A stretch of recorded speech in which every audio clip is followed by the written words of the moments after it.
अब देखिए अगले जो एक्सरसाइज है अपनी 3.2 उसका क्वेश्चन नंबर 3 देखो। इसमें बोला है कि आपको अनुपात A1/A2 B1/B2 और C1/C2 की तुलना कीजिए और निम्न समीकरण युग्म संगत है या असंगत है ये आपको बताना है। तो मैंने आपको इंट्रोडक्शन में बताया था कि संगत कब होती है और असंगत कब होती है। ठीक है, तो क्वेश्चन नंबर पहला देखते हैं। इसका क्या दिया हुआ है, 3x + 2y बराबर 5। दूसरा दिया 2x - 3y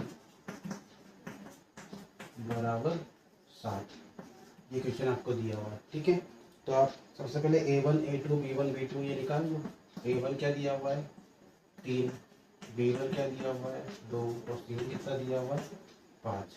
इसी तरह से A2 कितना आएगा 2, B2 कितना आएगा -3 और C2 कितना आएगा +7। ठीक है, तो आपका A1 B1 C1 A2 B2 C2 निकल गया। अब क्या करेंगे A1/A2 निकालेंगे। A1/A2 कितना आ जाएगा, A1 दिया हुआ है 3, A2 दिया हुआ है 2, तो A1/A2 कितना आया 3/2। अब निकाल लो B1/B2।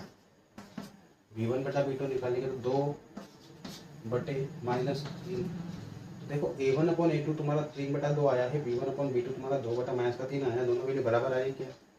जब दोनों वैल्यू बराबर नहीं आ रही तो हम C1/C2 नहीं निकालेंगे। ठीक है, जब दोनों वैल्यू बराबर आती है तो ही हम C1 C2 पे जाते हैं।